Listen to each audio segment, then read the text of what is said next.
सभी भक्तजनों को पुराण पाथी कथाएं की तरफ से राधे राधे। हम सभी लोग जानते हैं कि 15 अक्टूबर से शरद नवरात्रि यानी कि क्वार की नवदुर्गा शुरू हो रही है। इस दौरान पूजा पाठ करके दुर्गा माँ की आराधना करना बहुत ही शुभ माना जाता है। नवरात्रि में माँ दुर्गा के 9 स्वरूपों का पूजन किया जाता है।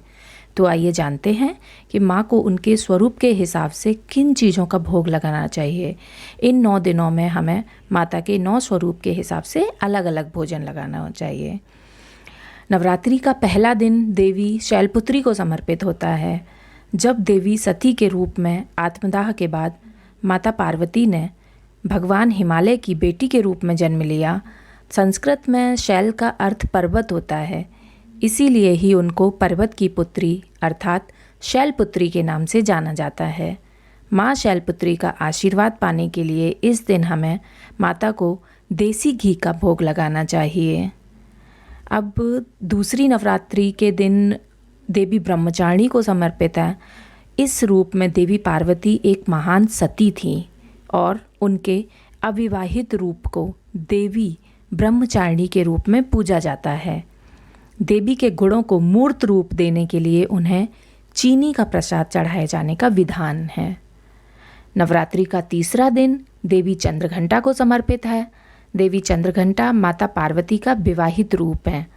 भगवान शिव से विवाह के बाद माता पार्वती ने अपने माथे को आधे चंद्रमा से सजाना शुरू कर दिया था, जिसके कारण उन्हें देवी चंद्रघंटा के नाम से जाना जाता है। देवी चंद्रघंटा को खीर का प्रसाद बहुत पसंद है, इसलिए उनको खीर का प्रसाद चढ़ाना चाहिए।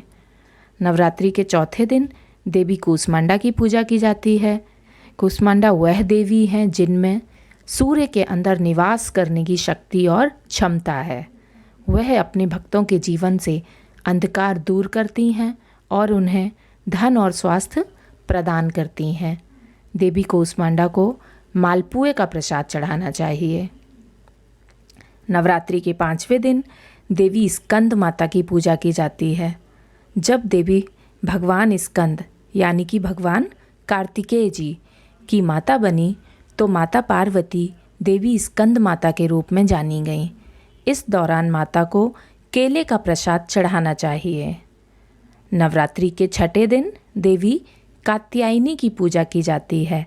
राक्षस महिषासुर का नाश करने के लिए देवी पार्वती ने देवी कात्यायनी का रूप धारण किया। यह देवी पार्वती का बहुत ही उग्र रूप था। देवी कात्यायनी को शहद का प्रसाद चढ़ाए जाने की मान्यता है। नवरात्रि के 7वें दिन देवी कालरात्रि की पूजा की जाती है। जब देवी पार्वती ने शुंभ और निशुंभ नामक राक्षसों को मारने के लिए बाहरी सुनहरी त्वचा को हटा दिया था, तो उन्हें देवी कालरात्रि के रूप में जाना गया और वह देवी पार्वती का सबसे उग्र और क्रूर रूप है। नवरात्रि के दौरान देवी कालरात्रि को गुड़ का प्रसाद चढ़ाएं ताकि उन्हें शरीर से निकलने वाली शक्तिशाली ऊर्जा को ग्रहण किया जा सके। नवरात्रि के 8वें दिन देवी महागौरी की पूजा की जाती है। हिंदू पौराणिक कथाओं के अनुसार देवी शैलपुत्री 16 वर्ष की उम्र में बहुत खूबसूरत थीं और उन्हें गोरे रंग का आशीर्वाद प्राप्त था। उनके अत्यंत गोरे रंग के कारण उन्हें देवी महागौरी के नाम से जाना जाता है। देवी महागौरी को नारियल का प्रसाद चढ़ाना चाहिए।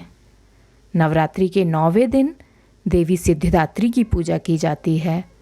ब्रह्मांड की शुरुआत में भगवान रुद्र ने सृजन के लिए आदि पराशक्ति की पूजा की। ऐसा माना जाता है कि देवी आदि पराशक्ति का कोई रूप नहीं था। शक्ति की सर्वोच्च देवी आदि पराशक्ति भगवान शिव के बाएं आधे भाग से सिद्धिदात्री के रूप में प्रकट हुई थी। सभी प्रकार की सिद्धियां प्राप्त करने के लिए नवरात्रि के दौरान देवी सिद्धिदात्री को तिल का प्रसाद चढ़ाना चाहिए। इस तरह से माता को उनके अवतारों के हिसाब से उनका पसंदीदा भोग लगाने से माता हम पर प्रसन्न होती हैं और हमारी झोली को खुशियों से भर देती हैं। जय माता दी।